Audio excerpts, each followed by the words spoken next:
কোনো একদিন এদেশের আকাশে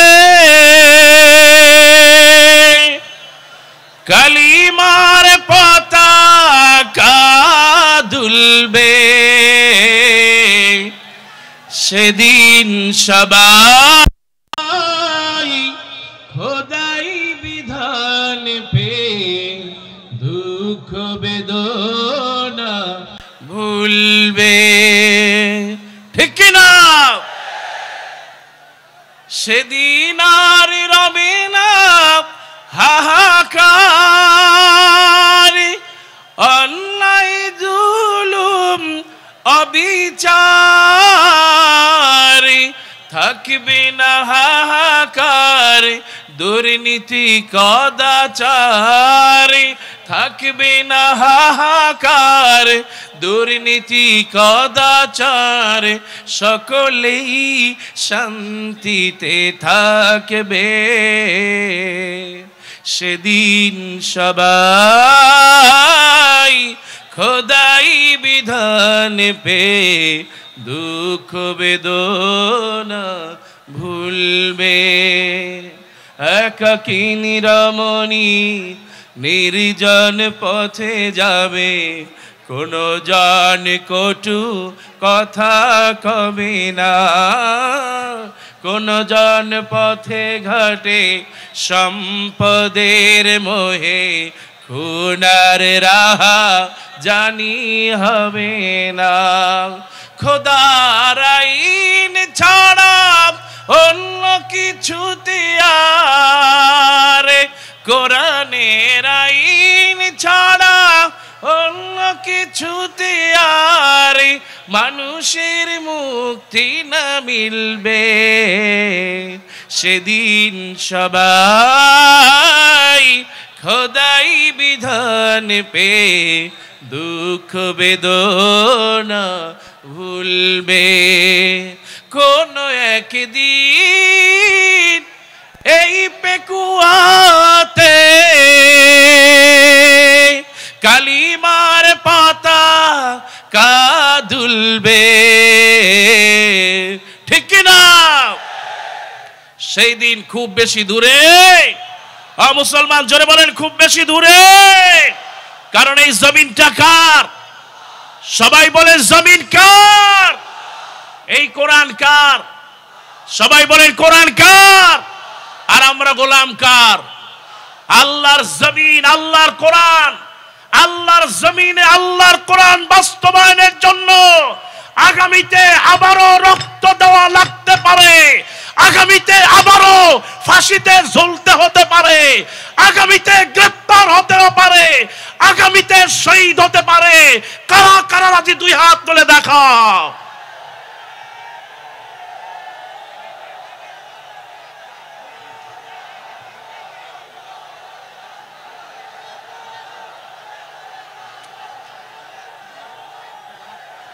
আল্লাহ তুমি কবুল করো বলে আমিন। আল্লাহ তুমি এই পেকুয়া ময়দানকে কবুল করো বলে আমিন। কারণ এই ময়দান শুধুমাত্র কোরআনের ময়দান, কথা কোন ঠিক কিনা? এই পেকুয়ার ময়দান মিজানুর রহমান আজহারীর ময়দান, ঠিক কিনা? আজকে আপনারা শুধু লক্ষ লক্ষ জনতা এখানে নয়, গোটা পৃথিবীর চোখ যেন আজকের পেকুয়ার ময়দানে, কথা কোন ঠিক কিনা? কাজী আমরা এই মাহফিলে আসতে পেরে খুশি নাকি বেজার? মুসলমান সবাই বলেন খুশি না বেজার? কিন্তু এক শ্রেণীর মানুষ তারা ঠিকই বেজার, কথা কন। আজকে তারা বেজার হয়েছে এই কারণে, মিজানুর রহমান আজহারী এত লক্ষ লক্ষ লোক আসে কেন? যদি ক্ষমতা হারায় ফেলি, ঠিকই তারা পালিয়েছে। আর মিজানুর রহমান আজহারী বীরের বেশে বাংলাদেশে ঢুকেছে, ঠিক কিনা? কাজেই ক্ষমতার মালিক কে? মুসলমান জোরে বলো, ক্ষমতার মালিক কে? যারা চিন্তা করেছিল তাদের ক্ষমতা হারানো লাগবে, আজকে তারা এই বাংলাদেশ থেকে পালিয়েছে, ঠিক কিনা? মুসলমান জোরে কাও ঠিক কিনা? কাজী আমরা আল্লাহ ছাড়া কাউকে মুসলমান ভয় করতে পারে? আরো আসতে বলেন পারে? আমি বিশ্বাস করি আজকে যারা আপনারা আছেন আজকে আপনারা যারা আছেন, আমার মিজানুর রহমান আজহারি ভাই, তিনি বাংলাদেশের একটা সম্পদ, ঠিক কিনা? মিজানুর রহমান আজহারি ভাই শুধু বাংলাদেশের সম্পদ নয়, গোটা বিশ্বের একটা সম্পদ, ঠিক কিনা?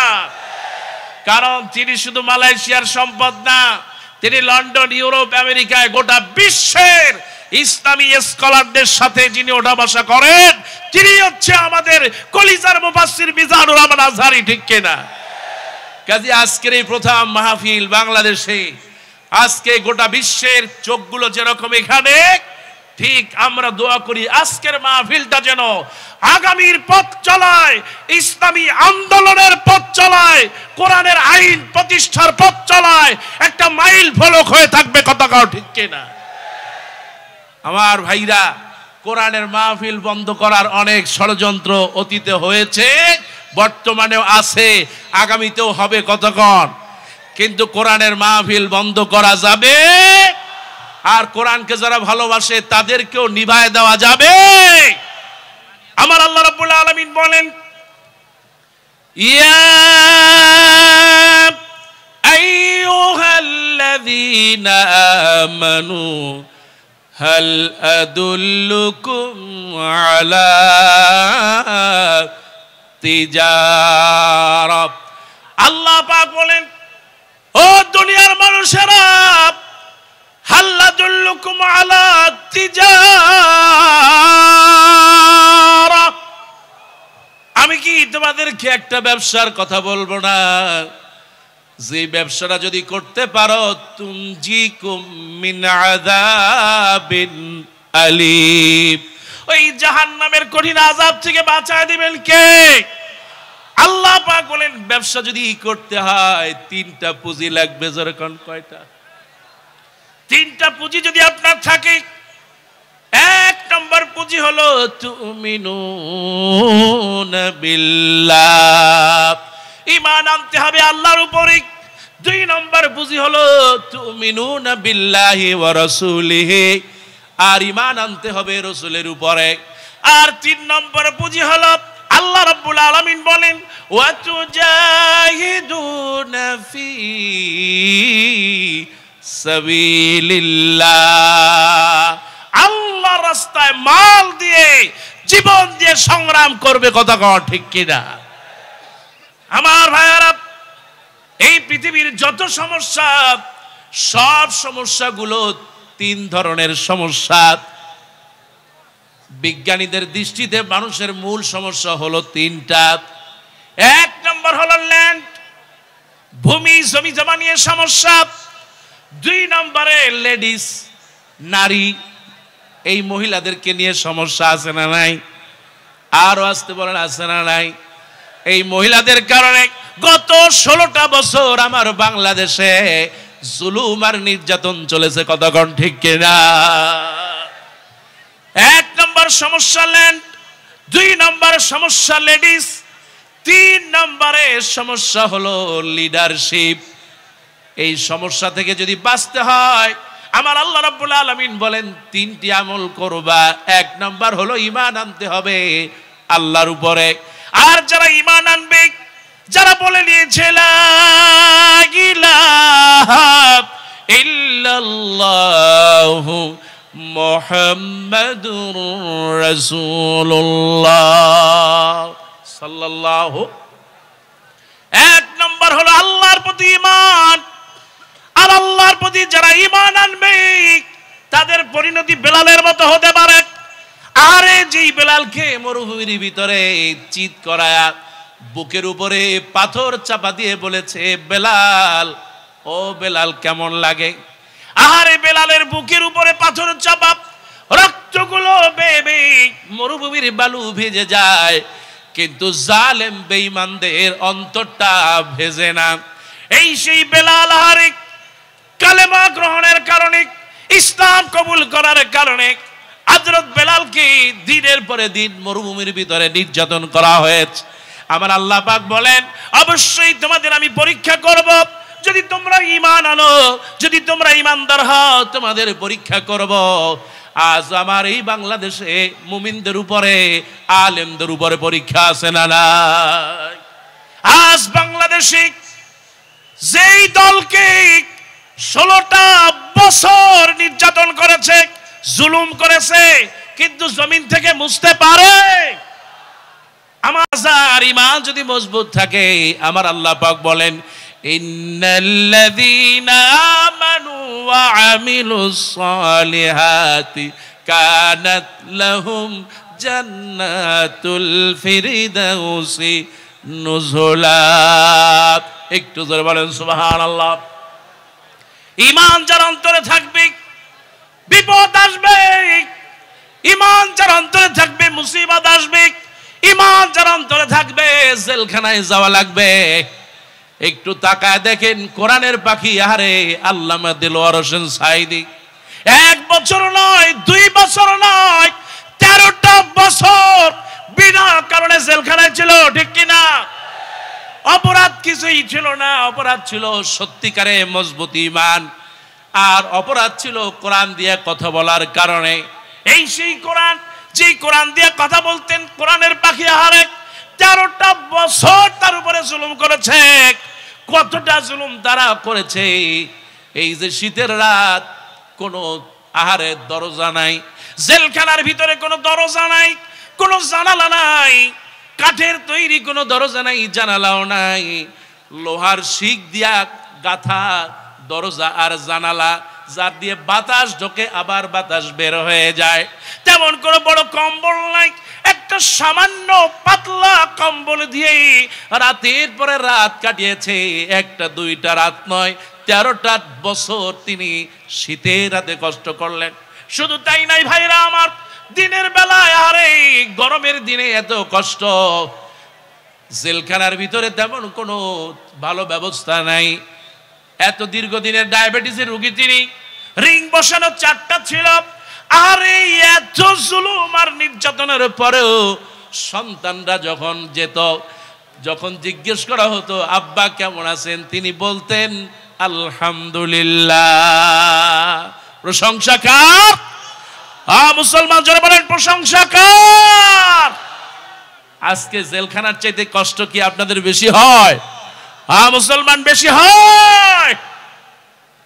এই সেই কোরআনের পাখি, আরেক যার ঈমানটাই এত মজবুত ছিল, জালেমরা শেষ পর্যন্ত তাকে 2টা প্রস্তাব দেওয়া হলো, আপনাকে ছেড়ে দিতে পারি। প্রস্তাবনা হলো 2টা। 1 নাম্বার হলো, আপনাকে যখন ছেড়ে দিব আপনি ইসলামী আন্দোলন জামাত ইসলামী করতে পারবেন না। 2 নাম্বার প্রস্তাব দেওয়া হলো, আপনি কোরআনের ময়দানে কোরআন দিয়ে তাফসীর করতে পারবেন না। কোরআনের পাখি জেলখানায় বসে তিনি হুঙ্কার ছাড়লেন, আমি যতদিন বাঁচবো জেলখানায় থাকি আর বাইরে থাকি, জামাত ইসলাম থেকে 1 চুল পরিমাণ সরে যাব না। ঠিক কিনা? একজন আদর্শ সংগঠক ছিলেন কোরআনের পাখি আল্লামা সাঈদী, ঠিক কিনা? জীবনে এত মাহফিল করেছেন কিন্তু কোনদিন আনুগত্যের বাইরে যায়। ইনি হচ্ছেন কোরআনের পাখি। সুবহানাল্লাহ কোন? 1 নম্বর প্রস্তাব সংগঠনকে ছেড়ে দেওয়া, তিনি ডিনাই করে দিলেন। 2 নম্বর প্রস্তাব দেওয়া হলো, কোরআনের ময়দানে তাফসীর করা যাবে না, লক্ষ লক্ষ জনতা হয়, তাফসীর করতে পারবেন না। কোরআনের পাখি তিনি বললেন, এই কোরআন দিয়ে আমার জীবনটাকে গঠন করে নিয়েছি, আমি কোরআনটাকে সংগঠন গঠন করে দিয়েছি। সংগঠনের প্রথম রিপোর্ট রাখতে হয়, তার প্রথম হলো কোরআন তেলাওয়াত করা। কতক্ষণ ঠিক কিনা? যেই কোরআন আমি আমার গোটা জীবন তাফসীর করে এসেছি, আমি যদি একদিনও বাঁচি ময়দানে যদি যেতে পারি, এই কোরআন ছাড়া আমি বাঁচতে পারবো না। কতক্ষণ ঠিক কিনা? এই জালেমরা যখন দেখলো না তাকে কাজ হবে না, তাকে যখন কাজ হলো না, তারা মিথ্যা নাটক সাজায়া তারপরে পিজি হাসপাতালে নিয়ে একটা সুস্থ মানুষকে অসুস্থ বানায় দিয়েছে। ঠিক কিনা? একটা সুস্থ মানুষকে অসুস্থ বানালেন। আর আপনি একটু চিন্তা করেন, কেউ যদি স্ট্রোক করে, সে তো বসে থাকতে পারে না, হাঁটতে পারে না, এমনকি চাঁদের মধ্যে একটা হাসি দিয়া প্রমাণ করলেন কোরআনের পাখি সুস্থ, তাকে পরিকল্পিতভাবে হত্যা করা হয়েছে। ঠিক কিনা? এই দুনিয়া থেকে তাদের প্রস্তাবে রাজি না হতে তাকে স্লো পয়জন দিয়ে হত্যা করেছে মুসলমান, ঠিক কিনা? এই জমিন আল্লাহর, এই কোরআন আল্লাহর। আল্লাহর কোরআন নিয়ে কসম করতেছি, আমরা যতদিন বেঁচে থাকবো, আল্লামা সাইদীর এই রুহানি সন্তানেরা যতদিন বেঁচে থাকবে, এই জমিনে বিচার হবেই হবে, ঠিক কিনা?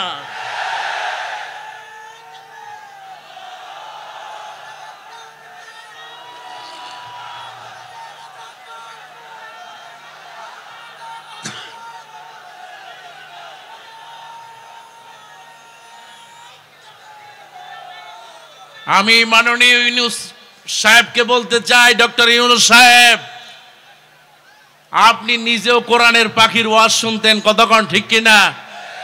বাংলাদেশে যারা যে দল করত, হিন্দু, মুসলমান, বৌদ্ধ, খ্রিস্টান, এমন কোন লোক ছিল না যারা কোরআনের পাখিকে ভালোবাসে না, ঠিক কিনা? কোরআনের পাখিকে যারা ভালোবেসেছে, আজ গোটা বাংলাদেশে দাবি উঠেছে আল্লামা সাইদীর হত্যাকারীর বিচার করতে হবে, ঠিক কিনা?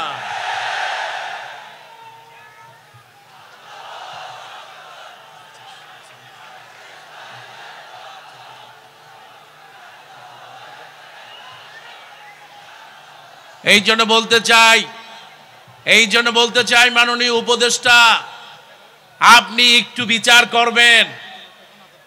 এক নম্বরে বিচার করবেন আল্লামা সাইদীকে যারা হত্যা করেছে, এই জমিনে অবিলম্বে তাদের বিচার করতে হবে, ঠিক কিনা? দুই নম্বর হচ্ছে শাপলা চত্বরে কোরআনের পাখিদেরকে যারা হত্যা করেছে তাদের বিচার করতে হবে, ঠিক কিনা? আপনি মনে করেন না জনগণ আপনাকে ছেড়ে দেবে? মাননীয় উপদেষ্টা মহোদয়, আপনাকে বলে দিতে চাই, আপনি অচিরেই বিচার কার্য সমাপন করেন। কারা বিডিআরদেরকে সেনাবাহিনীতে হত্যা করলো তাদের বিচার করতে হবে, ঠিক কিনা?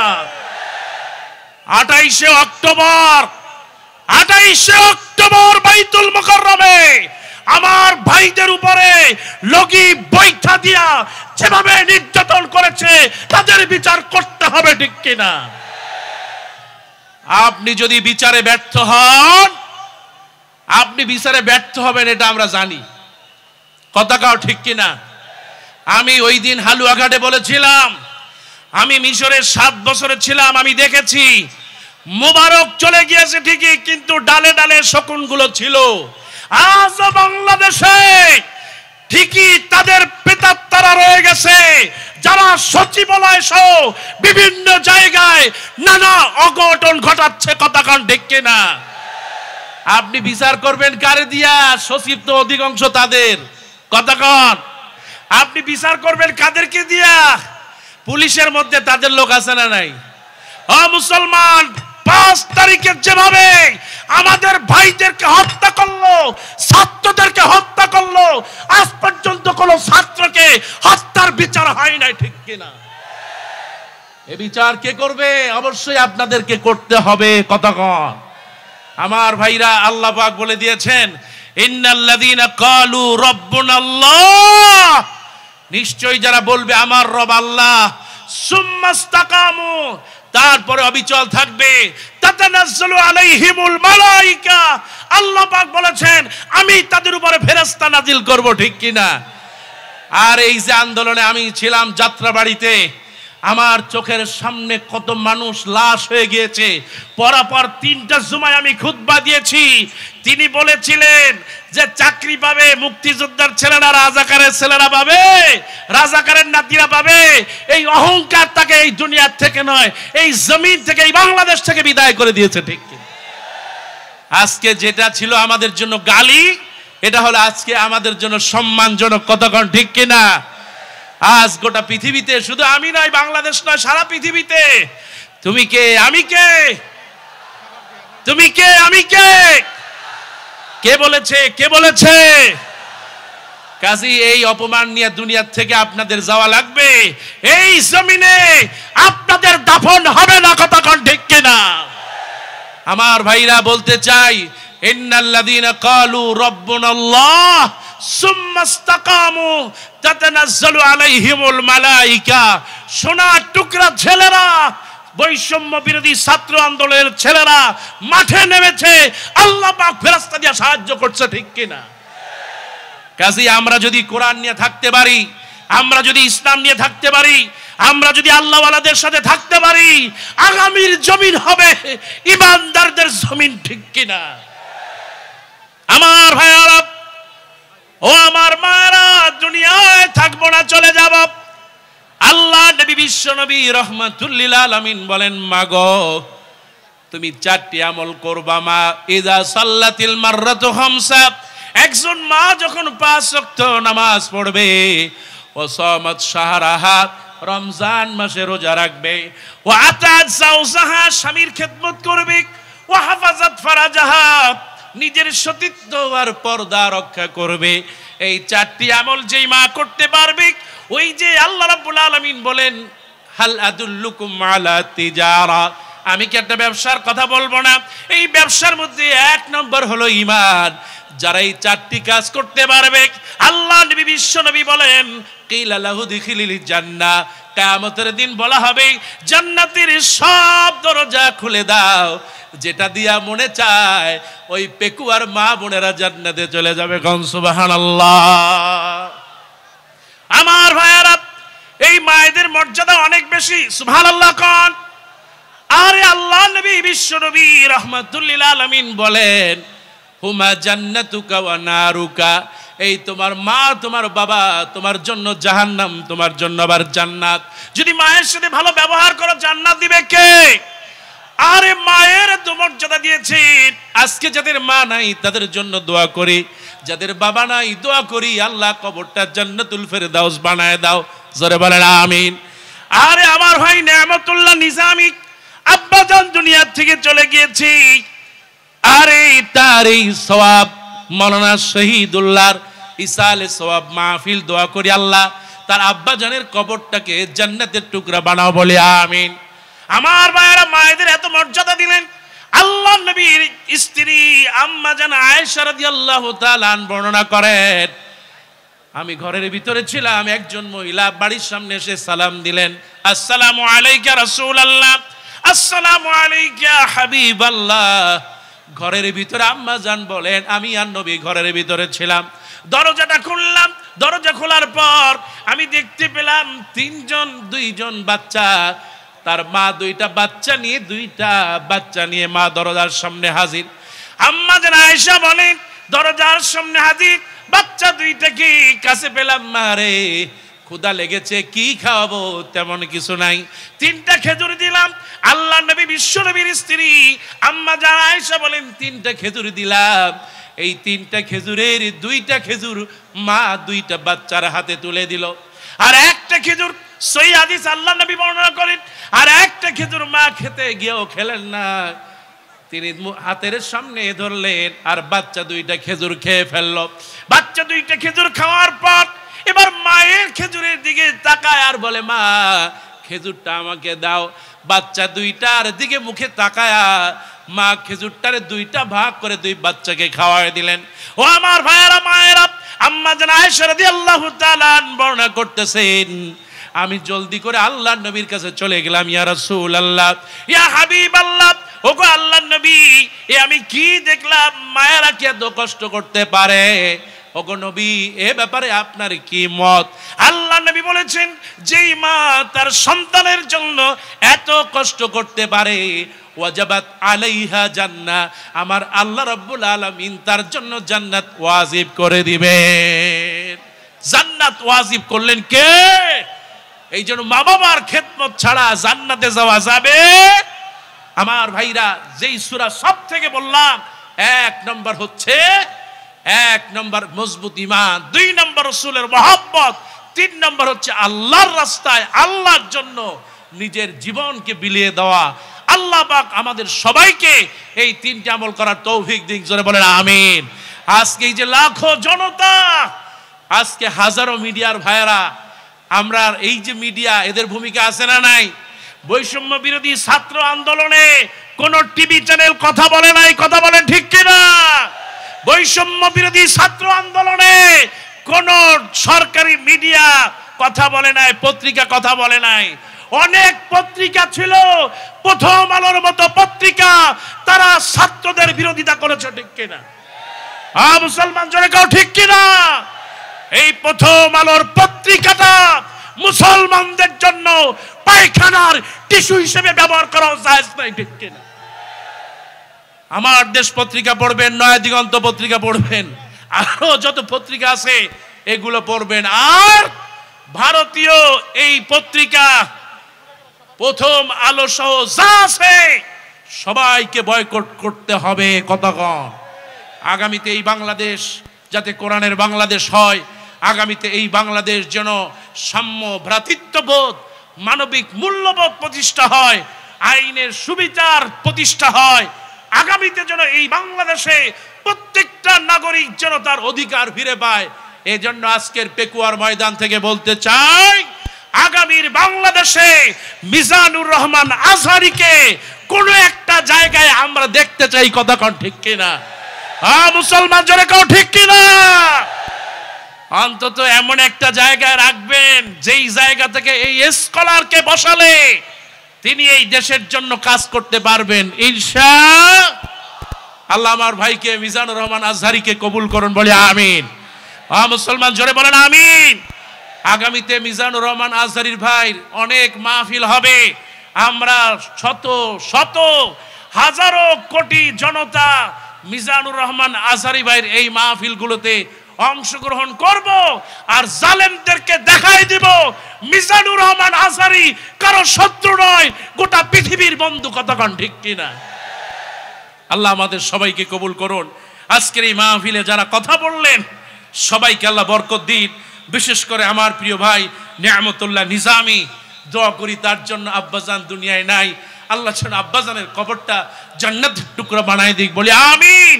আজকের এই পেকুয়ার ময়দান গোটা বাংলাদেশের জন্য একটা ইতিহাস হয়ে থাকবে ইনশাআল্লাহ।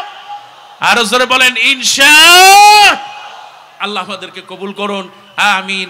হাযা মা ইনদি ওয়া ইনদাল্লাহ। ওয়াসসালামু আলাইকুম ওয়া রাহমাতুল্লাহি ওয়া বারাকাতুহু।